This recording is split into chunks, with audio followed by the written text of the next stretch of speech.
Эрхэм хүндэт үзэгчид та бүхэн амар амгалан байна уу? Хүн ертөнц ээлжид дугаараа та бүхэнд өргөж байна.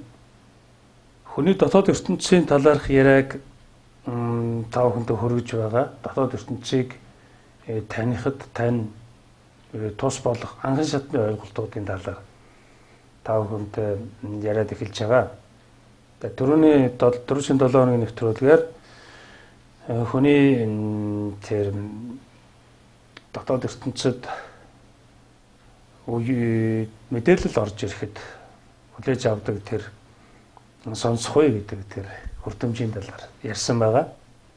Тэр сонсохгүй гэдэг хүртэмжээ юу болсон, яадаг байсан, юу ярьсан талаа жоохон сэргээ нэг дахин нэг товчхон тайлбарлая.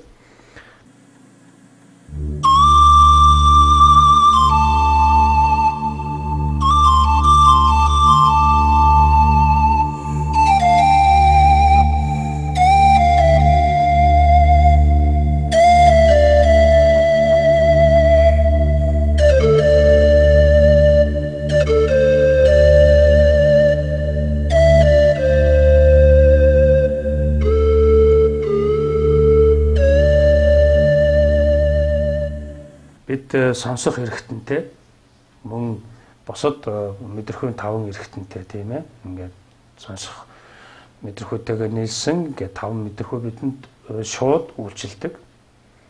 6 дахь мэдрэхүй нь бидэнд далд үйлчилдэг гэж ингэж ерөнхийд нь ярьсан байгаа. Тэгээд тэр сонсох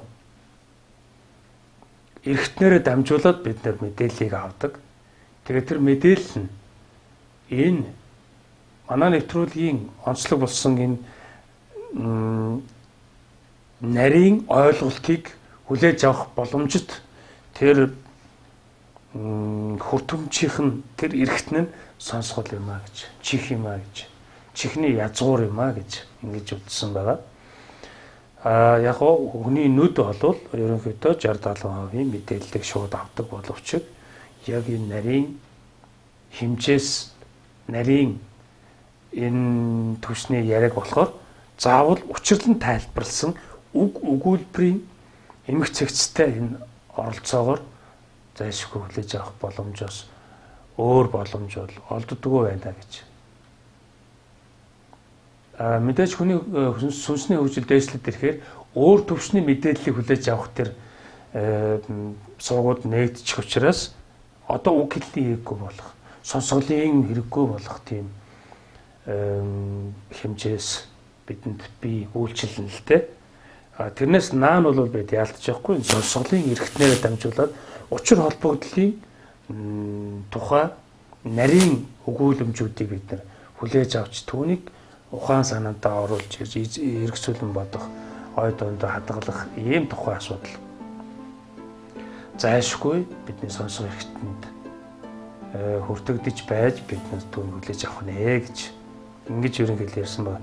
Тэгэхээр энэ сонсох эрхтэн гэдэг энэ сонсголын энэ язгуурын энэ чихний язгуураар хүлээж авч байгаа тэр зүйл нь бид түүнийгээ бид нар энэ түүнийг өөрийнхөө дотоод ертөнцийнхөө үнэлэмжээр үнэлээд тэгэнгүүтээ бид нар ач холбогдолтой зүйлийг ач холбогдолтой гэж үзэх маш чухал тэр мэдээллийг бид нар ямар ч хэрэггүй гэж үзэх юм төөрөгдөлд ордог байгаа юм шүү гэдгийг сануулсан байна. Тэгээд тэр сонсголын эрхтнээ дамжиж орж ирсэн тэр мэдээлэл нь тэр сонсох ахуйд нь хүний сонсох ахуйд нь тэр сонсож авсан зүйлийг нэгэн ахуй бүрэлдүүлж бүх сонссон зүйлийг бүрэлдүүлж байдаг нэг ахуй байгаа гэж байгаа. Тэр ахуй дотор сонссон мэдээлэл нь боловсрогдож байгаа хэр хэмжээсээр тухайн хүнийг тодорхойлох ийм анхан шатны ийм тодорхойлолт болж болдго юм а гэж. Энэ талын мэдээллийг дамжуулсан. За тэгээд тэр нь ямар байдлаар илэрдэг юм бэ гэхээр тухайн хүний сонирхлынх нь тэр дур сонирхлынх нь нөлөөллөөр тэр сонсох ахуйд байгаа тэр мэдээлэл мэдлэг болно. Задрах, мэдлэг хайн, мэдлэгийг олж авах тэр сонирхол нь дур сонирхол нь их хүчтэй оргилохоор тесрэн гарч ирж мэдээлэл хайж явдаг гэж. Энэ нь сонсох ахуйд болж байгаа үйл явц. Тэгээ сонсох ахуйд нь бид нэр юуг ач холбогдолтой үзэн юунд дур сонирхолтой бай түүгээр түүнийхэн тухай мэдлэг эхлээд түрүүнд юуны түрүүнд түүнийхээ мэдээллийг авах юм механикийн үйл ажиллагаатай байдаг гэж. Тэгвэл хүн өөрөө зайлшгүй одоо өнөө манай нэвтрүүлгийн сэдвэр манай нэвтрүүлгийн чиглэлийн яриа энэ чиглэлийн яриа одоо сүнслэг, бурханлаг, оюун унлаг энэ чиглэлийн яриа өгүүлбэрүүдийг хүлээж авсан үзэгч та өөрийг юу болохыг мэдэх тухай боловсруулалт хийх нь бидний өөрсдөө үүрэг байд юм а гэж ингэж тайлбарласан л да. Тэгжээж бид нь сонсон энэ зүйлээ юу болохыг нь олж мэдэх гэж ярил сургалт тавих юм ажил явдал хийдэг. Тэгэнгүүтээ бид нар тэгж явахдаа бид нар мэдлэгжээд эхэлдэг. За ингээд мэдлэг цуглуулгын аялалдаа гардаг гэж байгаа тийм ээ. Ингээд одоо сонсох ахуй өөрөг болсон. Сонсох ахуйд сонссон мэдээллийг хүлээж аваад түүнийг боловсруулах тухай санаа сайдалтай өрөөд тэгээд түүнийг нь өшөө лавшруулан мэдлэг болгон хүлээж авах, өөртөө хүлээж авах ийм санаа сайдлаар гадагшилж байгаа тэр эрчимийг сонсох ахуйгаас гарч байгаа нэг таны өөрийн тэмүүлэл, дэвшил гэж ингэж тодорхойлсон байгаа л да. Ингээд одоо сонсох ахуй үүрэг болцсон гэсэн үг. Энэ бол маш хурданч болдог, маш удаан амьдралынхан туршид, насан туршид нь хадгалагдсан ингэж боловсрогдсон байдаг ч ийм хүн байдаг. Агшин зур түүнийг боловсруулад тэсэрч гараад мэдлэг хайгаад явчих тийм сэргийг сэхэлэг хүмүүс ч л байдаг. Одоо ер нь дэлхийд дээр амьдарч байгаа ихэнх хүмүүсийн энэ сонсох ахуйд боловсруулалт хийдэг энэ чадамж нь бол их өндөрт байгаа. Тийм учраас энэ сүнслэг, энэ яриа, энэ сүнслэг, энэ ойлголтыг далаарх мэдээллийг хүлээж авах, түүнийг ирж сурах, эрэлт хэрэгцээ дэлхийн нийтийн хүн ардын нэлээд ховыг эрчимтэйгээр эзэлж байгаа. Энэ нь бол жил ирэх тусам өндөө олширч байгаа ийм үзүүлэл байдаг. Ингээд сонсох ахуйгаас бид гарч мэдлэг цуглуулах юм үйл хэрэгтэй ордог байгаа юм л те. Энэ нь мэдээж мөн нийгэм дотор буюу хүний нийгэмд амьдрах, хүний ертөнцид энэ амьдрах үйл явцд бол байнга тохиолж идэг, байнга энэ үйл явц болж байдаг. Үүнийг бид байнгын шинийг сурж, байнгын шинийг эрэлхийж, байнгын шинийг мэдэж байдаг. Тэр дунд орхигдоод байдаг зүйл байдаг. Энэ юу юм гэхээр энэ сүнслэг, энэ бурханлаг, энэ шашинлаг, энэ санаа сэдэл, энэ мэдлэг боловсрал орхигддог. Энийг нийгмийн зүгээс бол өөгшүүлэн дэмжиж байдаггүй учраас нийгмийн өөгшүүлэн дэмждэг тэр чиглэлийн мэдлэгийг илүү төлхөө авах тэр тухай санаа сэтлэр хүмүүс хошуурн хуйлраад яваад өгдөг. Гэтэл тухайн хүмүүстэй хуйларч явсан тэр хуйлрлынхын тэр үр дүнгээр тэр хуйларч явах дундаа тэр хуйлрлын дунд байр суурь ажилласан тэр байр суурьар чинь таныг огт тодорхойлдоггүй гэдэг. Та өөрийнхөө дотор өөрийгөө тодорхойлж байж сая жинхнэрээ хүн чанарын буюу тэр яг зөв язгуурынхаа үнэлэлт түгнэлтэнд та тэнцэнэ.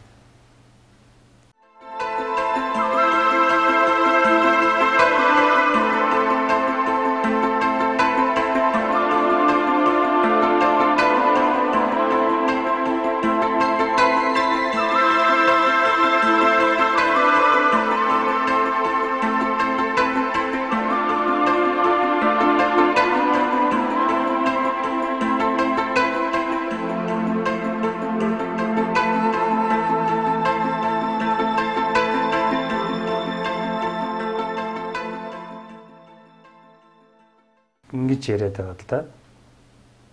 Тэгэхээр нийгэм дотор бид бужигнан шуугж тэнд ямар нэгэн мэдлэг мэрэгжил эзэмших тэгээд түүнд долдуудын амьдрах гэдэг нь угаасаа энгийн гарын үзүүрийн зүгээр л сэтгэлийн үзүүрийн ажил байх ёстой юм шүү гэж ингэж ойлгох хэрэгтэй юм байна. Тэгээд хамгийн гол маш нухацтай цаад гүнлэндээ авч үзэх ёстой тэр зүйл нь болохоор бидний хүн болж төрсний язгуур эрх ашиг гэж юм байна л да. Хүн болоо төрж өгсөн тэр язгуурын нэг тийм эрх бидэнд байгаа юм. Тийм байж бид нэр энэ хүн болж төрсөн тэгээд энэ хүн болж төрөөд энэ дэлхийн гариг дээр тодорхой үр зорилго биелүүлэхээр ингэж томилогдож чирдэг өөрөө зориуд төлөвлөн байж энд ирсэн байдаг. Энд энэ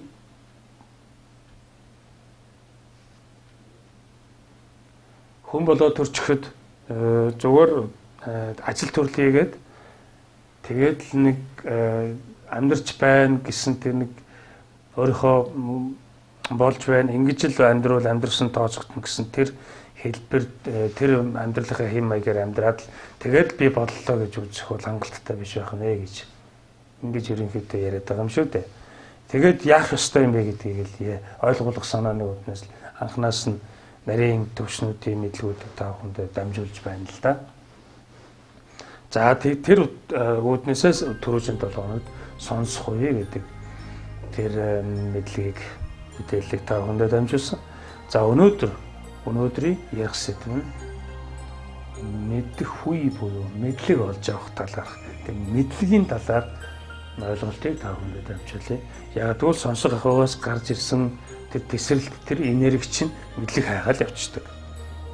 Ямар ч төрлийн ямар чиглэлийн мэдлэг байж болно тэр нь гол биш.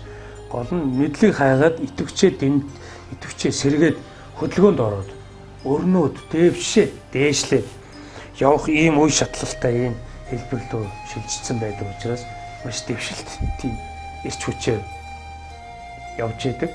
Энэ эрч хүч нь мэдлэг цуглуулах, мэдлэг олж авах ийм эрчим байдаг. Тэгээд энэ хорвоодоо танилцдаг гэсэн үг юм аа. Хорвоодоо танилцж эхэлдэг гэж. Энэ хорвоодоо танилцах үйл явцад бол хүний амьдрал бол энэ бараг танилцаад барагдахгүй тийм их одоо суралцах хичээл энэ ертөнцөөр дүүрэн байдаг тийм ээ. Энийг бол бид мэдж байгаа. Бид байнгын өдөр болгон суралцдаг сурагч нар. Энийг бол бид одоо зөвшөөрөх болчихсон. Энэ мэдлэг цуглуулах нь одоо өнөөдрийн буюу энэ 7 хоногийн сэдв нь мэдлэг олж авах юм. Тухайн яриа явагдах нь л те. Дараагийн тэр мэдлэг цуглуулж байгаа үйл явц нь юу болдгийг мэдлэг цуглуулсан нь ямар ач холбогдолтой. Мэдлэг нь тэгээд ямар хор уршигтай юм. Мэдлэг нь ямар тус нэмэртэй юм бэ гэдэг энэ мэдээллийг та бүхэнтэй хүргэе. Тэгэхээр бид нар мэдлэг хайгаад явж байна тийм ээ. Бид нар одоо хүүхэд болон эхийн умаагаас унсан даруйдаа бид нар тэмцээд эхэлдэг гэж төрөж нэвтрүүлэг хэлсэн. Тэр тэмцэх байдал нь шууд эсэргүүцэн тэмцэж байгаа байдал нь шууд хүүхэд эхийн умаагаас унангуудаа шууд уйлаад эхэлдэг. Уйлаад тэгээд хав орой зүр ханганд л дуу хоолой цацаад л ингээл хорвоод мэдлэлтэй л дээ. Тэнгүүдээ цаашаага энэ тэмцэл нь өөрөө тэр дасан зохицох үйл ажиллагаа болно явагддаг. Тэгээд дасан зохицохын тулд тэмцэж явдаг. Ийм хэлбэрийн амьдралыг бид шууд эзэмшээд эхэлдэг. Энэ нь бол бидний тэр дасан зохицох үйл ажиллагааны шууд хэлбэр юм байна. Тэгээд ингээд амьдраад бид нар насан туршид ухаажаад ингээд хүн болчдөг. Тэгээд ингээд хүн тооцогдоод ингээд нийгэмд иргэн боллоо гэх. Ингээд насан туршсан хүн тооцогдох яг энэ мөчтөө бид нар хүний өөрийн тань та өөрийнхөө дотоод ертөнцийнхөө бүрэн иргэшээлд орсон байдаг. Энийг л яриад байгаа. Дотоод ертөнцийн иргэшээлд орсон байдаг, бүрэн та автцсан байдаг. Таад нэрэндээ дулдуудагдсан, тэр нэрэндээ таарсан тийм хүн болон төлөвшчихсэн байдаг. Таны зан характер, дадал зуршил, хүмүүжил, боловсрол энэ бүхэн чинь таны дотоод ертөнцид тааламжтай дотоод ертөнцийн шаардлагын дагуу бүрэлдэхүүн бий болдог. Гэтэл энэ чинь биш ээ гэж хэлээд хүн ертөнцийн нэвтрүүлэг үйл ажиллагаагаа явуулаад оршин тогтноод байна гэдэг нь шүү дээ. Энэ чинь биш хүмүүсээ гэдэг. Та нарын амьдарч байгаа энэ амьдралын энэ болж байна, бүтэж байна гэж байгаа чинь огт амьдрал биш гэж хэлээд байгаа. Яаж амьдрсан болохыг амьдрсан гэх гээд байгаа мэдэг үл гэхээр энэ нэвтрүүлэг нарийн юм ярьж тав хүнд мэдээлэл хүргэх гээд чадан ядаад байна л да. Бид нар язгуурын хүний өөрийнх нь язгуурынх нь тэр эрх ашиг юу вэ гэдгийг мэдэх ёстой болно одоо. Та бүхэн сонслоо тийм ээ? Сонсох хэрэгтнэрээ энэ амьдарч байгаа болоод байна бүтээд байна гэж байгаа энэ нийгэм дотор амьдарч байгаа амьдрал чинь угаасаа буруу, энэ биш. Энэ дутуу байна гэсэн ийм үгийг сонслоо. Тэгэнгүүт та нар юу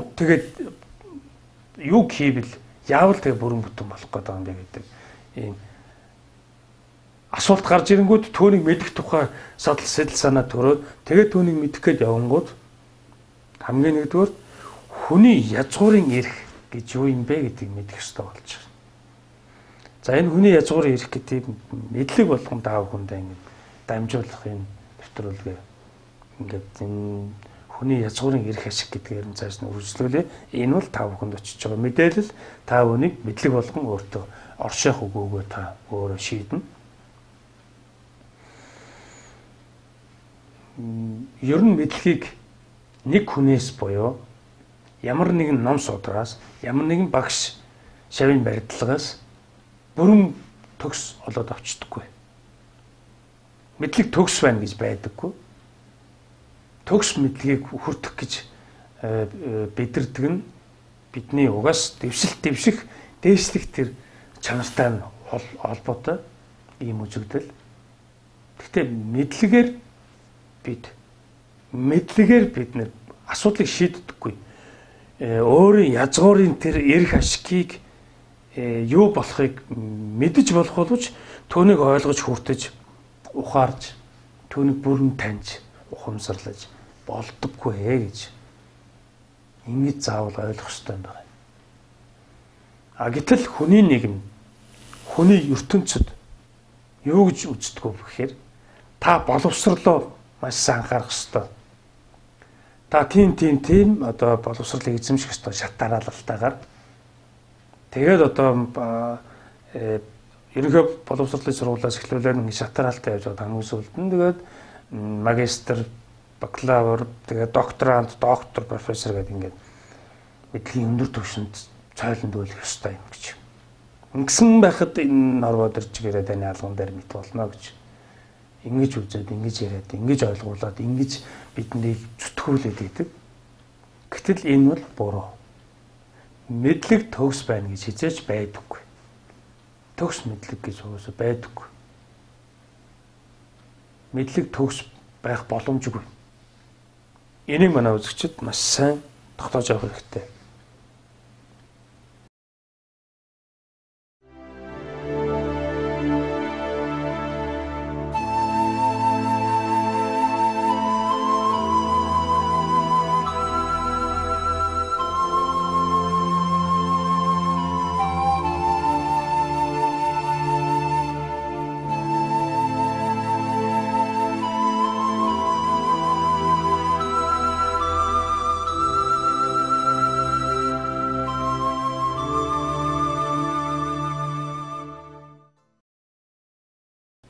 Гэхдээ мэдлэх хэрэгтэй тийм ээ. одоо сонсох ахуй гэж байсан тийм ээ. Тэр сонсох ахуйгаас бид нар хүртэмж авч байж дараагийн шатн дээр буюу мэдлэг олж авах тэр шат руугаа бид нар агсан шүү дээ. Тийм ээ. Нэг шат гэхэд ахин ийм ахих дэвших ийм үйл явц бидний хүссэн хүсээгүй бид хичээсэн хичээгээгүй энэ үйл явц болдог. Тэр нь сайн үйл байна уу, муу үйл байна уу? Үл хамааран өсөлт дэвших үйл ажиллагаа явагддаг гэж яриад байгаа. Тэгээд тэр хулгайчийг буян үлдэгч хоёртой харьцуулан жишээж тайлбарлаж ярьсан шүү дээ. Ингэж бид нар мэдлэгийг хүртэн. Тэгээд тэр хүртэж байгаа мэдлэг нь бидэнд дараагийн түвшин рүү архихад маань хэрэг болж байгаа. Шат гიშгөр бидэнд хэрэглэгдэх тэр зайшгүй тэр өөд өксөхөд хэрэг болж байгаа тэр хэрэглэгдэх хүн юм байна л да. Одоо шатаар бол шатны гიშгөр. Сонсох ахуйн гიშгөр сонсохой дээр бид нэр огт байхгүй сонссон ч сонсоогүй юм шиг явж идэг тэр дүлий дөмгөр байдлаа болоо бид нар сонсоод авцсан. Тэгмээ сонсох ахуй дотор бид нар юу болд байгааг ойлгох тухай санаа сэтэл төрсөн учраас бид сонсох ахуйр нэг шат агтсан. Тэгэнгүүтээ түүнээсээ тесэрч гараад мэдлэг олж цуглуулахаа энэ аялалдаа гарсан. Энэ аялалд гарсан бас нэг том шат агсан байна. Одоо тэр мэдлэг чинь өөрөө дотор маш олон шаттай. Тэгээд тэр мэдлгүүдийг алхаал гიშгээл яваад байх юм.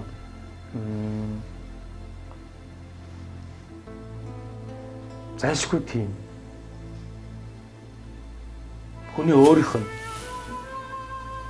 ахин дэвших үйл явцын тэр үе шатлалтай, уялдаатай ийм хувь тавилангийн, хувь заяа тавилангийн ийм онцлог байдаг ба ийм жам ёсны ийм үе шатлал байна. Тэр мэдлгүүдийг аваал цуглуулал. Мэдлэг хүртээл, мэдлэг эзэмшээл байна. Тэгэх тусам хүний өөрийн жинхэнэ нэр үнэн мэдлэг буюу тэр төгс гэж хэлж болох тэр мэдлэгийн уурхаар өөрөө шумбан орохоос өөр аргагүй юм байна. Энэ гадны мэдлэг, гаднаас хүртэж буй тэр мэдээллийн их сурвалжийн мэдлэг боловсрол нь хангалттай биш юм байна гэдгийг хизээ хойно энэ ертөнцид мэдэж болох бүх мэдлэгийг мэдснийхээ ч хойно гэсэн сая л нэг юм ойлгох. Энэ бүхэн чинь хангалттай биш юм байна шүү дээ гэж. Одоо тэр хүн бол гайхалтай мэдэхгүй чадахгүй нэг ч зүйл байдаг үү тийм хүн болон одоо мэдлэгдсэн бай гэж бодоход тэр хүн юу ч биш л болж таардаг байгаа юм л да. Яагаад ингэдэг вэ гэхээр тэр гаднаас хүртэж байгаа тэр боловсролын тэр мэдлэгээс гадна талын мэдээллийн мэдлэгээс хүртэгдэж байгаа тэр мэдлэг нь өөрийн хөрс оюуны хөрсөн дээр суурлах, үндэслэх боломж бол байдаггүй, ургадаггүй гэсэн үг. Таны оюуны хөрсөн дээр ургадаггүй гэсэн үг. Яг хөрс усалгаа болж болно тийм ээ. Хөрс усалгаа болоод тэр оюуны хөрсийг твтээгээд байдаг байж болно. Гэхдээ тэндээс таны оюуны, таны дэвшилийн илэрхийлэл болсон тэр навч нахаа дэлбэлэхгүй. Тэр яаж хаанаас дэлбэлт юм бэ гэхээр тэр мэдлгүүд буюу тэр таны оюуны хөрсийг дэвтээж байх тэр гайхамшигт мэдлгүүдийг бид нар аавна тийм ээ гаднаас тэр мэдлгүүдийг бид нар гаднаас аваад тэгээд бид энэ мэдлэг бүхэн хангалттай биш энэ мэдлгүүдийг ашиглан би дотгошоогоо гүнийг өнрөөгөө нэвтрэн оруулах ёстой байна гэдгийг ойлгох ийм зориулалттай л энэ мэдлгүүд чинь оршин байдаг. Энэ нь нэгэсэнтэй бас огт шууд хилдэггүй мөртлөө энэ та дотгошоогоо орж байж жинхэнэ мэдлэгтэйгээ учрна. Тэрнээс өөрөөр боломжгүй гэсэн далд санаагаар энэ мэдлгүүд чинь оршин байдаг. Зүсэн зүйлийн маш олон төрлийн мэдлэг, мэрэгжил, боловсролын тогтолцоо бий шүү дээ тийм ээ. Тэр бүхнийг бид нэр хүртэн тэр бүхнийг эзэмшнэ гэдэг бол боломжгүй. Тийм учраас бид нэг сонсох ахуйтай анх буралдан бий болсон тэр буюу бусад эргэтэн системийнхаа сургуулиудаар олж авсан тэр мэдээллийнхаа тэр хүртээмжийнхаа дагуу бид нар ямар нэгэн аль мэдлэгийг илүү хүртэх үү гэдгийг шийдчихдэг. Тэгэнгүүтээ бид нар ямар мэрэгжилтэй хүн болох вэ гэдгийг тодорхойлно гэсэн үг л дээ. Тэгээд бид тодорхойлдог. Ихтэй голцоохон аав ээж нийгмийн зүгээс дарамт шахалтанд орон мэдлэгийг эзэмшдэг л дээ. Яг өөрийнхөө явсан хүн хэцүү хүн байдаг. Заавал ямар нэгэн тийм эдийн засгийн буюу эсвэл одоо хөндлөнгийн ямар нэгэн дарамт шахалт, ямар нэгэн нөлөөлөлт автан байж аж өөрийн дур сонирхол үгүй тийм боловсролыг эзэмших юм хандлагатай болчихдог. Ингээд мэдлэгийг бид ер нь мэдлэгчийг гэвэл бидний боломж бүрэн дүүрэн байгаа. Одоо энэ хүний нийгэм буюу энэ хүний ертөнц мэдлэгээр дүүрэн ертөнц.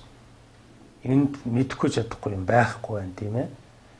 Энд бол гайхамшигт тийм боломжийг бидэнд бүрдүүлж бидэнд үзүүлж харуулж баталж нотолж байгаа юм нийгэм шүү дээ. Тэгэхээр бид нар энэ нийгэмд л одоо нэрээ мөргөөдөл энэ ийм сайхан хөгжилтэй энэ сайхан нийгэм дотор одоо хүн болж төрсөн та баярлаад л яваад байдаг ийм л тэгэн бүтэт хүнтэй сэтгэл ханах байдлын иймэрхүү хүмүүс шүү дээ. Тэгэн тэр нь юугаар илэр тийм ээ одоо ингээл бидэнд хайл хол байсан тэр одоо ховд баяуулгын уус байгаа аав ээжтэй минь энэ Улаанбаатар хотод шууд хажуудаа байгаа юм шиг ярих боломжийг гар утас гэдэг шидтэн тэр дөрвөлжин хайрцагтай тэр жижигхэн тэр нэг аппарат бидэнд олгочдөг. Тэгээд л номерыг нэгээл залгаад дуудлаа тэр хүн авлаа. Өө сайн байна уу? За сонин сайхан юу вэ? Өө хажуудаа байгаа юм шиг ярьж байна тийм ээ. Энийг хүн юун тухай вэ гэдгийг мэдээдгүй. Гэхдээ энэ тоог хийгээд энэ ногоон төвчлүүд дээр дарахаар тэнд байгаа миний ээж утсаа авах ёстой юм а гэдгийг л мэднэ. Мэдлэгийн төвчнүүд өдөө энэ хэрэглэгч нарын гэтэл энэ төвчлөөр дараад энэ төвчлөөр энэ тоог хийгээд энэ төвчлөөрөөр дарахаар энд яг юу болд юм бэ гэдгийг тухайн хэрэглэгч бол мэдэх шаардлагагүй байдаг. Тэрийг бол мэдэх гээд шаардлага байхгүй. Зүгээр л тэр гар утас тэр хүнтэй маань холбож чаддаг. Энэ мэдлэг л хэрэглэгчд байхад хангалттай байгаад байгаа юм л да. Тэгвэл яг энд ямар процесс явагддаг юм бэ гэдгийг мэдэх гээд шаардлага байхгүйгээр тэр хэрэглээд явчих хэрэглэгдэх юм байна шүү дээ тийм ээ. Яг энэ шиг бид нар маш олон мэдлэгийг тийм ашиглаж болдог, хэрэгжилж болдог. Ашиглаад л тэгээд хэрэггүй үед ашиглахгүй байж болдог. Тийм мэдлэгийн сан өмөрхтэй болчихдог бид нар амьдралын туршид. Гэтэл тэр чинь хангалттай биш ээ гэж байгаа юм л да. Тэгэл тэр чинь хангалттай биш. Энэ бол бидний хуурм эхлэн мэдлэгтэй хуурм эхлэгддэг хүмүүс бол дахин сэхэл авах боломж бараг байхгүй шахуу болдог. Яг тэгвэл бүх юм мэдчихэдэг учраас өөрийнхөө яа гэсэн яамаар байна. Түүнийг амьдралд биелүүлж явах бодит болгож байх юм боломж бүрдэж байгаа ийм бараг л шидтэн шахуу болчихсон байдаг учраас тэр мэдлэгтэн бол болж ийн гэж бодчихдог өөрийгөө. Гэтэл энэ мэдлэг аюултай. Мэдлэгийн маш өндөр түвшний энэ оргил бол маш аюултай оргил. Маш өндрөөс унах ийм аюултай ийм өндөрлөг байдаг л да.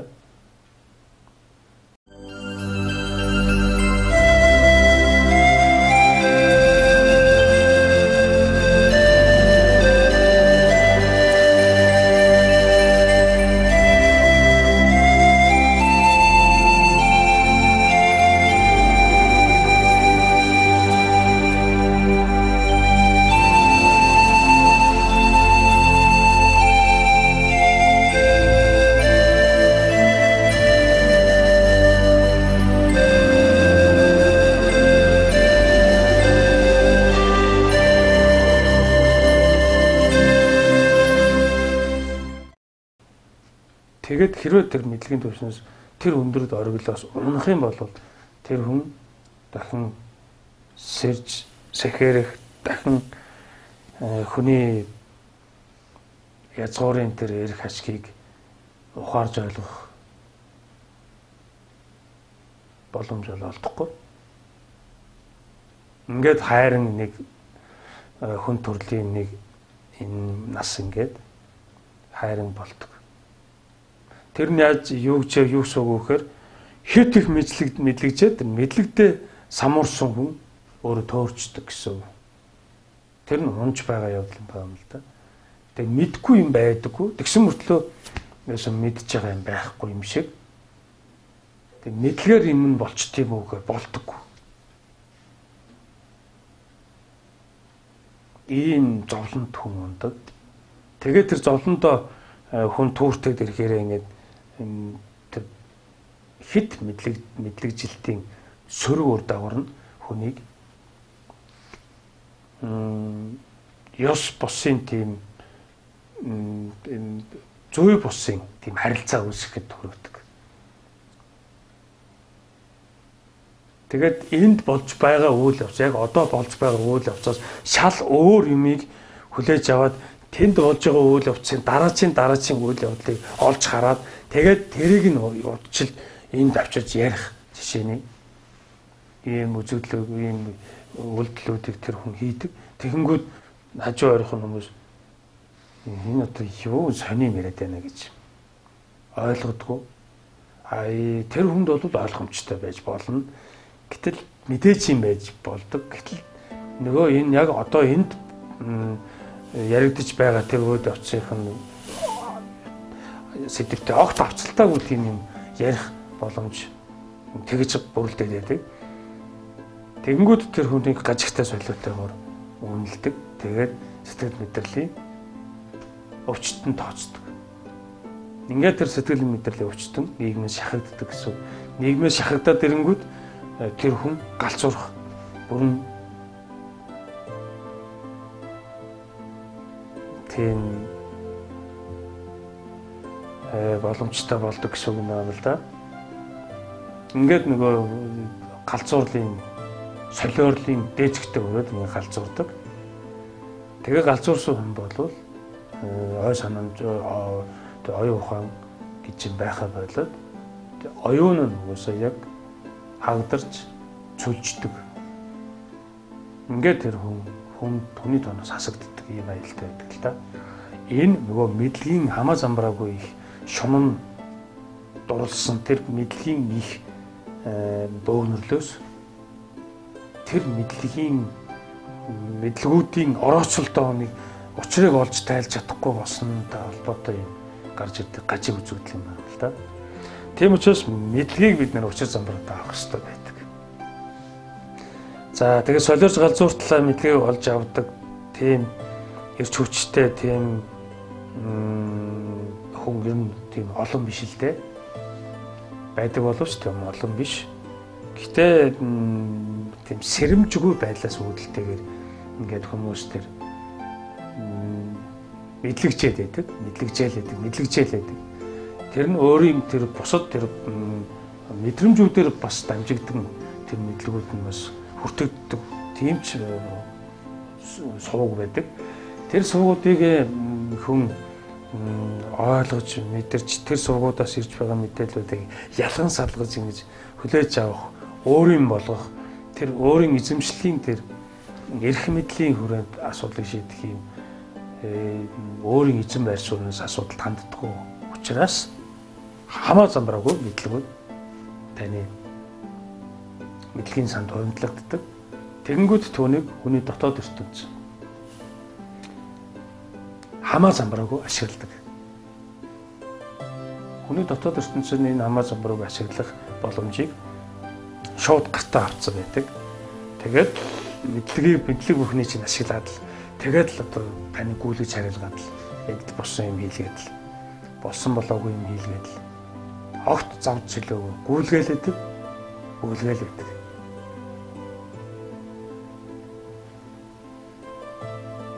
Тэгээд тэндээс үүдэлтэйгээр их тийм эрчим гаргасан, их тийм хичээл зүтгэл гаргасан хүн заавал тэр үр дүнгээ харах гэдэг юм нэг л хатуутай байдаг л да. Тэгэнгүүтээ нэг үр дүн гарахгүй шал тэмээ юм баахан юм хийгээл ингээд баахан он цаг жилүүдийг хий тэмээ өнгөрөөсөн тооцоод тэгж харагдсан гол бухимддаг. Ингээд нөгөө стресс гэдэг юм үүсдэг. Тэгээ энэ бүх ч бүгд хиймэл зүйл болох нь ингээд тодорхой болдог л доо. Тэгэд энийг хиймэл байна гэдгийг одоо тэр стресст орсон хүн бол ойлгох чадваргүй болчихдог. Ийм аюул яар зөрөндөг. Энэ мэдлэгжих юмуд авсан хамаа замбараагүй мэдлэгийг болж авах юм. Тэгээд заавал хүн өөрийнхөө мөн чанарын язгуурын тийм ээ хүн болж төрсөн хүн болж төрхөөсөө өмнө байсан тэр язгуурын зорилго тэр эрхэм зорилгоо хүн ухамсарлаж ойлгохоос нааш энэ мэдлэгийг зөв зөвтэй зохицуулан ашиглах боломж байдаггүй. Яг тэгвэл байнгын үргэлж тогтмол мэдлэгийн урсгал зам руу урсж орж идэг. Өдөр тутам. Мэдлэгээр бид бөмбөгдүүлж байдаг гэсэн үг. Энэ нь одоо мэдээлэл тийм ээ. Мэдээлэл болон орж ирж байгаа. Тэгээд тэр чинь мэдлэг болоод урамдлагдаад байдаг шүү дээ. Энэ бол ойлгомжтой тийм ээ. Мэдээлэл бүхэн мэдлэг болж байгаа урамдлагддаг. Тэгээд бид нэр түүнийг тэр мэдлэгийг яг өөрийн болгож эзэмсэн нь тухайн тэр мэдлэгтэй мэрэгшсэн хүн болж байгаа гэдэг шүү дээ. Тэгээд л би ийм мэрэгжилтэй гэж хэлэх тийм үндэстэн тэр болдог. Яг тэгвэл тэр мэдлэгээ бид нар дадлагт уруулчихсан, дадлаг болгон хэлбэржүүлсэн байдаг. Тэгэнгүүт тэр ямар нэгэн материаллык тийм зүйл болон хэлбэржиж бидний тэр мэдлэгийг илэрхийлдэг. Тэгэнгүүт л бид нэр мэдлэгийн ийм мэдлэгтэй юм байна. Одоо мэдлэгийн тийм өндөр түвшинтэй юм байна гэдгийг түүгээр харуулж яах гэсэн үг л дээ. Ингэж хүн мэдлэгждэг байх юм л да. Тэр нөгөө тэр сонсох агуугаас тесэрсэн тэр мэдэх агуурыг хүрд зорж байгаа тэр зорилт тэр эрчим асар хүчтэй байгаа нь ингээд бид тодорхой болж байгаа юм. Тэгж байхдаа бид солиордог, галзуурдаг, самуурдаг, төөрдөг. Бид нэр эрүүл хүнийг олно гэхэд хэцүү гэж их ярд байсныг сонссон байгаа. Энэ дэлхий дээр эрүүл хүн ер нь бага байдаггүй гэж. Гэгэнтэн маш нарууд их ярьдаг, хэлдэг. Ягаад гэвэл бид нар чинь ингээд уг нь бол тийм солиотой уг нь бол солиотой өвчтөй хүмүүс биш. Гэхдээ солиотой өвчтөй юм шиг амьдарч байна гэж. Ингэж шууд амьдарч байгаа хэв заваад маяг явж байгаа замыг нь шууд олж хараад хэлдэг. Наа зам чинь шал буруу зам байна. Чи жаахан өндөрлгөөс наа замынхаа тэр төгсгөл хэсгийг хардаа гэд хэлээд байдаг. Тэгэнгүүт зүгээр л тэр замаараа ухамтал зүтгээд байхаас биш юун зам бэ эн чин нэрээ гэд. Тэг жаахан өндөрлгөөс харж харах тухай санаа сайдлыг ерөөс хүн олж авдаггүй. Тэгээд би энэ замаар энэ зам мөн энэ зам байна. Энэ замаар явна гэд гүжүүлээд байдаг л да. Тэгж балаарч тэгж дэмэрж явахыг нь хүний дотоод ертөнцийн өөрөө хөгжөөн дэмжиж байдаг. Энийгээрээ биднийг шалгадаг гэсэн үг. Энэ нь шууд бидний өгдөг давтах хийх ёстой хичээл гэрийн даалгавар.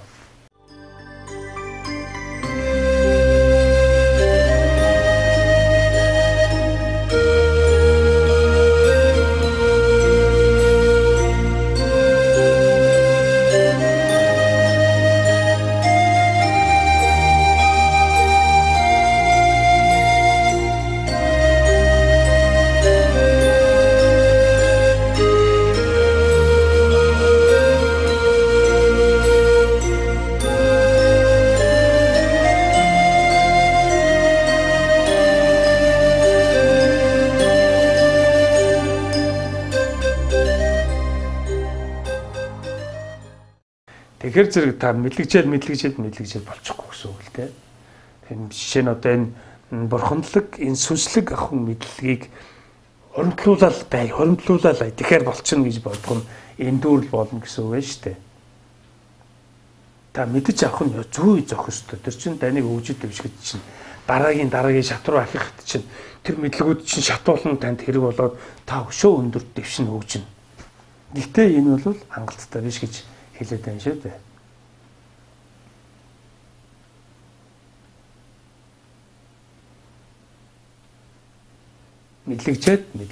мэдлэг хөрөмтлүүлээд байх ёстой. Энэ бол зөвхөн хэрэг. Бид ингэж хөгжих нь бидний явдаг, бидний хөгжих дэвших энэ зам мөрийн ертөнцийн нэг зам ёсны үзэгдэл. Бид нар хоёр хөлөөрөө алхаж явж замыг туулдаг бол бид мэдлэгчиж амьдрдаг.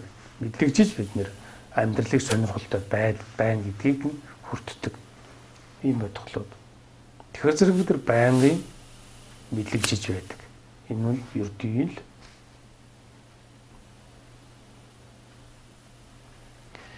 зүйл. Гэтэл тэвнтэй бид нар автагдсан тэр мэдлэгтэй дулдууд амьдрах гэдэг нь угаасаа тэмдэглэл болоод орчиж байгаа. Энийг сайн ойлгож, ялгаж салгаж ойлгох хэрэгтэй юм байна. Бид нар зүгээр л амьдарч байдаг боловч бид нар мэдлэгчил байдаг. Мэдлэгийг хөрөмтлөсөөр байдаг. Мэдсэн мэдээгүй мэдлэгчил байдаг. Ямарваа нэгэн зүйлийг илүү их мэдлэгч нь, илүү их мэдээ, энэ тухай бүр өшөө лав гүнзгий мэдлэгтэй болъё гэж зориод нэгэн зүйлийг бид судлан шинжилж, нэгэн зүйл рүү бид гүн ордог тийм ээ. Тэрүүгээрээ бид мэрэгшдэг. Тэр мэрэгсэн зүйлээрээ бид хоол олж идэх, тэр гол арга хэрэгслээ болгодог. За энэтэй хүн хан цадах гээд байдаг гэсэн ийм яриад байна л да. Бусад мэдлэгүүд нь бол байж л байдаг тийм ээ. Тэгээд хүн болгон жолоо барих гэдэг бол одоо зүгээр л тэр дадлага болчихсон тийм ээ. Эхлээд мэдэн шүү дээ. Тэгээд яаж жолоод гэдэг машин гэдэг юу юм? Тэгээд ийм дангуудаас бүтдэг ийм зүйлийг машин гэдэг юм а гэж мэдлэгийг олоод авчлаа тийм ээ. Тэгэнгүүт энэ замын хөдөлгөөн гэдэг чинь юу юм бэ гэдэг энэ дөрвөн мөрмийн сураад тэр тухай мэдлэг эзэмшиж байна. За тэгээд одоо машиндаа суугаад явлаа. Энэ дадлагчаад ингээд машин тэргээ бариад ингээд хотын хөдөлгөөнд ороод ингэсэн дадлагчдсан хүн одоо тэр бол ертөнцийн зүйл болчихно тийм ээ. Энэ бол тийм цөдтэй юм биш. Гэтэл тиймээс гадна таны нарийн мэрэгсэн тусгай нэг мэрэгжил гэдэг юм байдаг тийм ээ. Тэрүүгээрээ та өөрийгөө тодорхойлдог. Нийгэмч таныг тэрүүгээр чинь үнэлдэг. Энэ үнэлгээ, энэ тодорхойлолт хүнийг угаасаа заазуулдаг, цаасалдаг гэж хэлж болох юм.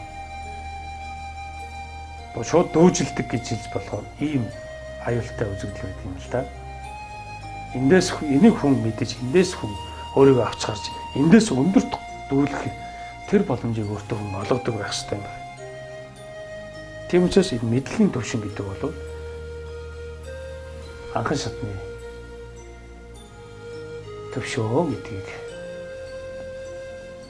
заавал ингэж ойлгох хэрэгтэй байна. Тэгэхээр юу болж байгаа вэ? Хүний нийгэмд, хүний ертөнцид бид мэдлэгтэй байгаад л хангалттай. Мэдлэгийн өндөр түвшинд боловсрсан тийм боловсралтай байхад л хангалттай гэсэн тэр боловсролын ноён оргил маань нурж унлаа гэсэн үг болж байгаа юм л да. Мэдлэг зүгээр л анхан шатны цагаан толгой авск. За ингэ мэдих ахуйд орохоор одоо цагаан толгойгоор жишиж ярихад бол тэр цагаан толгой гэдэг ном байж байна гэд ингээд одоо тайлбарлаад ингээд ярихад тэр цагаан толгойг нь хараад энэ гой зурагтай аа үсгтэй яа үсгтэй ном байж байгааг хараад тэгээд тэр ном нь одоо таныг мэдлэг олж авахд чинь энэ номыг үзэж судалснаар та мэдлэг олж авдیں۔ Уншиж сурна гэсэн тэр мэдээллийг та сонсголоороо дамжуулан хүртэж авлаа тийм ээ.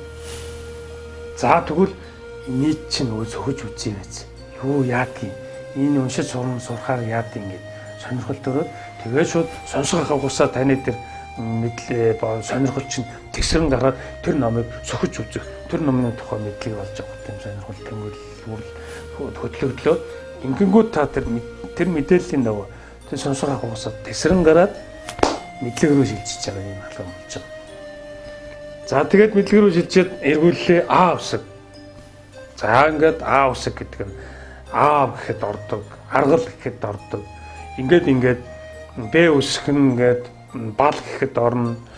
Ингээд үгнүүдийг ингээд тайлбар. За энэ юу болж ийнө гэхэд мэдлэг олж авч байна тийм ээ. Мэдлэг олж авч байгаа ингээд мэдлэгүүд байна. Маш олон мэдлэгүүд. За агаас яа хүртэл 37 үсэг байдаг. Тэр 37 үсэг бүхнийг судлах нь угаасаа мэдлэг 37 мэдлэгийг бид нар эзэмшиж байна гэж жишээ үү тийм ээ. За тэгвэл тус бүрн З, Ч, Иш, О, Х эдгээр тус тустай нэг мэдлэгүүд болж таарах нь шүү дээ тийм ээ. Тус тустай нэг мэдлэгүүд болно. Тэгэнгүүт бүхэлд нь цагаан толгой гэдэг тэр үсгийн тэр жагссан тэр схемийг цагаан толгой гэж хэлнэ тийм ээ. Энэ цагаан толгой гэдгийг бид нар бүрэн мэдж авчаад тэгээд би цагаан толгой мэдэн цайжилсан гэд тэгээд болчихно гэж байдаггүй. За одоо уншиж сурна. Энэ цагаан толгойнхоо энэ 37 үсгээр 38 үсгээр бид нар үг холбож уншиж сурнаа гэж. Ийм нэг ажил болно тийм ээ. Энэ ажил болно, тэр ажил болно. Тэгээд ингээ үсэг холбож сурна. Тэгээд зөв уншиж сурна. Ингээд үсэг үг нүдэлж ингээд явсаар байгаад бид нар чөлөөтэй уншаа сурдаг.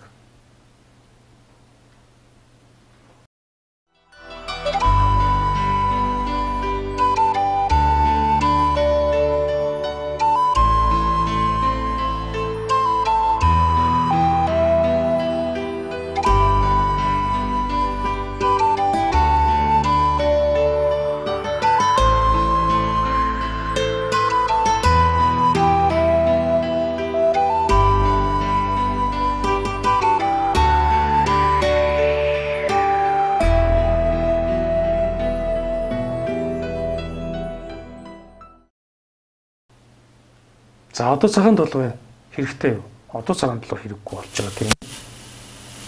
Одоо цагаан толгойн тэр хөснөгт бол бидэнд одоо хэрэггүй шүү дээ. Яг л тэр бүрэн мэдж байгаа. Тэрнээс улбаатайгаар гарч ирдэг тэр мэдээлэл олж авдаг. Тэр нарийн төвчний мэдээлэл хүртдэг. Тэр өгүүлбэр зүйн тухай бүрэн бүхэл мэдлэгтэй болчихсон байгаа учраас одоо тэр цагаан толгой хэмжээний юм бол одоо хэрэггүй тийм ээ. Ингээд тэр цагаан толгой гэдэг мэдлэг хуримтлагдаад таны мэдлэгийн санд хуримтлагдаад үлдэж байна. Ингээл та дэшегээ ингээд одоо үг хүсэг холбоос орчихсон уу. Тэгээд одоо тэр үг өгүүлбэрүүдийн чинь уйлтай холбооны дундах тэр учир начрыг нь олж ухаарах тэр ухаан сэхээ тань ингээд төрхөн үү. Ингээд ухаан чинь тэлэх ийм үйл явц ингээд болдог. Тэгээд дэвшил хөгжил ингэж л явагдаад байна. Тэгээд энэ дэвшил хөгжил ингээд явагдаад байгаа энэ үйл явц нь хангалттай юм уу гэхээр үгүй л гэдэг юм л да. Энэ бүхэн одоо тэр цагаан толгой буюу энэ бичиг үсэгтэй холбоотой энэ зүйлтэй уйлдуулаад ярихаар цагаан толгой бол эхлэл байна тийм ээ. Цагаан толгойг А үсэг нь бүр эхлэл, Б үсэг нь дараагийнх нь гэдэг ингээд цаашаа явсаар байгаа. Цагаан толгой цээжилчлээ. Одоо үг холбож уншина. Тэгээд ингээд ном зохиол уншиж чадвартай болно. Тэгээд нарийн ширийн гүн ухааны мэдлэгийг үзэмших тийм хэмжээний хүртэл үг өгүүлбэрийн уйлдаа холбоог ялган салгаж ингэж ухаардаг ийм ухаантай болно гэж байна. Энэ бүгд чинь нийлээд Тэгээд хангалттай. Одоо ингээд би мэдэхгүй чадахгүй байхгүй гэдэг. Ингээд даналцж байгаа энэ байдал чинь нийлээд мэдэх ах үе болж байгаа юм л да. Мэдэх ах үе гэж мэдэх үе болж байгаа. Тэгээ энэ нь нөгөө таны өөрийн дотоод тэр гүний хүн ертөнцид чинь оршин байдаг. Хүн ертөнцөөр чинь дамжин танд илэрдэг. Тэр төгс мэдлэгийн гэж хэлж болох гэж яриад байгаа. Төгс гэж мэдлэг байдаг юм бол таны тэр хүн ертөнцид чинь байдаг. Тэр л мэдлэг төгс гэж хэлэгдэнэ. Тэнд мэдхгүй буюу ойлгохгүй тийм хариулт байх хариулж чадахгүй тийм асуулт огтгүй тийм ертөнцөлтөө энэ ертөнцийн мэдлэг мэдлэгийг мөн бас мэдлэг тооцно. Энэ мэдлэгийг одоо ориглоно гэж үзвэл доошоо тэр 67 өсөх хүртлэг энэ бүхнийг багтаасан энэ ах уг л мэдэх ах уй буюу мэдхгүй гэж хэлээд байгаа юм л да. Хүний язгуурынх нь тэр зорилго, язгуурынх нь эрхэм зорилго нь болохоор энэ мэдэх ахуйгаас гарах, мэдэх ахуйгаас салах тухай, мэдэх ахуйгаас огоорох, түүнээс тэсрэн гарах тухай зорилго байгаад идэв. За энийг л хүн төрлөختөн огт хийдэггүй юм да. Энийг л хүн төрлөختөн хийдэггүй гэдгийг маш олон гигантын багш нар маань дамжуулсаар л ойлгуулах гэж чадан хичээсээр өгүүлсээр дуулсаар л яншсаар л явцгаалаа л да. Одоо ч яншаад байцгааж л байна. Хүн төрлөختөн үнийг юусоо сонсдгүй хүлээж авдаг. Байдалцаад байгаа. Энэ яагаад юм гэхээр мэдлэг нь хангалттай гэж ойлгоод байгаа юм чинь. Мэднөө. Надад чинь бол бүрэн мэднэ би. Тэгээд л одоо ерөөсөн хоорондоо маргаал мэтгэлцээл. Тийм шихгүй юу гэх. Мэдлэг өөрөөсөө мэдлэгийн төвшин болвол заавал бие биенээ тоосоор дарах, болох чадамжтай юм орчин байдаг юм л да. Тэр мэдлэгийн төвшөнд үзэлцээд бие биенийхээ дээр гарна гэсэн юм юусоо байдаг.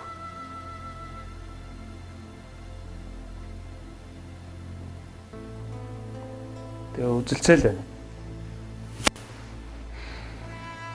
Одоо тэр энэний жишээ нь бол тэр зургатаар Монгол телевизээр тэр оюу толгойн гэрээний талаар их хурлын гишүүн Ганбаатар Баярцогт хоёр мэтгэлцсэн тийм ээ. Тэр мэтгэлцэн дээр шууд харагдаж байгаа юм л да. Хоёулаа мэдлэгтэй аймаар байгаа байхгүй юу? Хоёулаа мундаг мэдлэгтэй, мундаг дээр судалчихсан ерөөсөө. Гэтэл нөгөө Баярцогт нь болохоор өөрийнхөө тэр мэдлэгийн төвчний имийг л Ганбаатар түлээх гээд тэнгүүд Ганбаатар болохоор тэр мэдлэгийнх нь төвшөнд болсон процессийн алдаа дутагдлыг нь олж харчаад тэр алдаа дутагдлыг нь ойлгуулах гэж үзээд байдаг. Тэгэхээр Баярцогт бол тэрийг ойлгож байгаа боловч хүлээн зөвшөөрөхгүй байгаа. Яг л тэр мэдлэгийг нь Ганбаатар хүлээж авахгүй байгаа учраас тэр мэдлэгээ заавал хүлээлгүүлж ийж дараа нь тэрний товтлоод өөрт нь өгөөд байгаа. Тэр өөрийнх нь сул талыг олж хараад байгаа тэр мэдлэгийг нь хүлээн зөвшөөрнө гэдэг. Ингээд хоёулаа маргалдаад мэтгэлцээд байна. Энэ бол хэзээч дуусахгүй, хэзээч ингэж учраа олохгүй юм хийд юм оролдлого юм байна л да. Тэнд юу болоод өнгөрснийг ер нь хүн ойлгоогүй. Үзэгчд бол энэ мэдээчгүй. За яг нь ер нь бол Ганбаатар бол тэгээд байна. Баярцогт харин бас яг тэгээд байна л гэж л тэр хоёрын ярьсан зүйлийн мэдлэгийн тэр нэг зүйлийн тухай хоорондоо ярихаас биш яг энэ нь ингэчлээ. Уг нь бол тийх байсан гэх байсан. Тэр нь тийм юм ярьж байгаад ийм учиртай гэдэг ингээд тайлаад уншаад тэрийг ингээд олж харах тийм хүн ер нь цөөн л дөө. Гэтэл мэдлэг гэдэг чинь тийм л хэмжээний, тийм л төвшөнд болох үйл явж байгаа. Заавал бие биенийгээ өгөөсөх боломжоор хангагдчихсан байдаг. Яг л тэр мэдлэг. тэр мэдэх ахгүй тухай огт юм биш. Тэг бие даасан мэдлэг. Мэдэх ахуй гэдэг нь бие даасан мэдлгүүдийн чуулбар. Тэр цуглалбарыг мэдэх ахуй гэдэг. Гэтэл энэ мэдэх ахуй чинь ерөөсөө хэрэг байхгүй. Мэдэх ахуйгаас тонилох хэрэгтэй юм шүү гэж бидний их сурвалж маань сануулад хэлээд бошуу нараас гараач гэж дахиад сануулгыг байнга өгөөл гэдэг. Тэгээд бид нар ингээл амьдралд хэцүү, зовлонтой, жаргалтай болоод тэр нэг болгоо бүр ингээл ямар ч утга учиргүй болоод ингээл янз бүрийн тийм үйл өвтөг ойлголтууд ингэж гарч ирээд байдаг. Тийм учиртай юм байна. Тэгээ энийг бид нар тэрэнд биднээс ойлгохгүй, мэдэхгүй байдаг учраас тэр нь тууртай хэцүү юм, зовлонтой юм, ядаргаатай юм гэдэг боловч нөгөө хүний дотоод ертөнцийн өөрөө хүнийг тэгж мангар тэнэг болгох дургүй учраас заавал тэрийг жаргал болгон хуурж байгаа юм шигээр гэж хуур мэхлэлтийг үзүүлдэг. Тэгээд хүн тэрэнд нь уурцсан юу гэж хэлдгийг зовсны эцэст жаргадаг юм аа хөө гэж. Ингэж ойлгодуулдаг юм л да. Тэгээд жаргал даахгүй зоолон гэсэн үг гарч ирнэ. Тэгээд түүнтэйгээ холбоотойгоо цаашаа ингээд сургамжууд бий болоод явцдаг. Энэ сургамжууд нь боловс бүрэн төгс тийм оюуны үнлэмжээр дамжаагүйгээр шууд ингээд амаас ам дамжаад ингээд заншил, удамшил, үндэсний ёс заншил болон ингэж хэлбэржээд цаашаа удамшдаг. Гэтэл энэ хүм ямар нэгэн тийм үндэсний ясны ёс заншил тэр хүмүүжлийн тэр удамшлыг хүн шууд даган дуурай шүүнийг ёсчлон гүйцэтгэх тийм боолын маягтай тийм бодгол юм үгүй ээ гэд манай нэвтрүүлэг яриад байгаа юм л да. Тийм учраас л хүн өөрөнгөс эрэхтэй байх хэрэгтэй юм а гэж. Тийм учраас бид мэдлэгийг чөлөөтэй хүртэж байдаг. Чөлөөтэй хүртэж байгаагаа бид нар юу вэ гэдгийг ялган салган төөнийг хизээ ашиглах ухаанд мэддэг өөрийн эрх, өөрийн дархан эрэхтэй байх хэрэгтэй юм а гэж. Ийм юмны тухай ярьдаг. Тэгэхэд тэр дархан эрэхтэй болоход чинь таныг хамгийн ихээр шалгадаг, хамгийн хэцүү хүнд тэр таныг эзэлчихсэн байдаг тэр хүч бол таны дотоод ертөнцийн чинь байдаг юм шүү гэж. Ингэж нэвтрүүлгийнхээ эхлэл төгсгөл болгон сануулж хэлээд байна. Тэгээд энтэйгээ уялдаатай мэдлгүүдийг та бүхэнд дамжуулж байна. За ингээд энэ удаагийн нэвтрүүлэг өндөрлж байна. Мэдхүү нэвтрүүлгээрээ энэ сэдвээр уулзъя. Түр баяртай.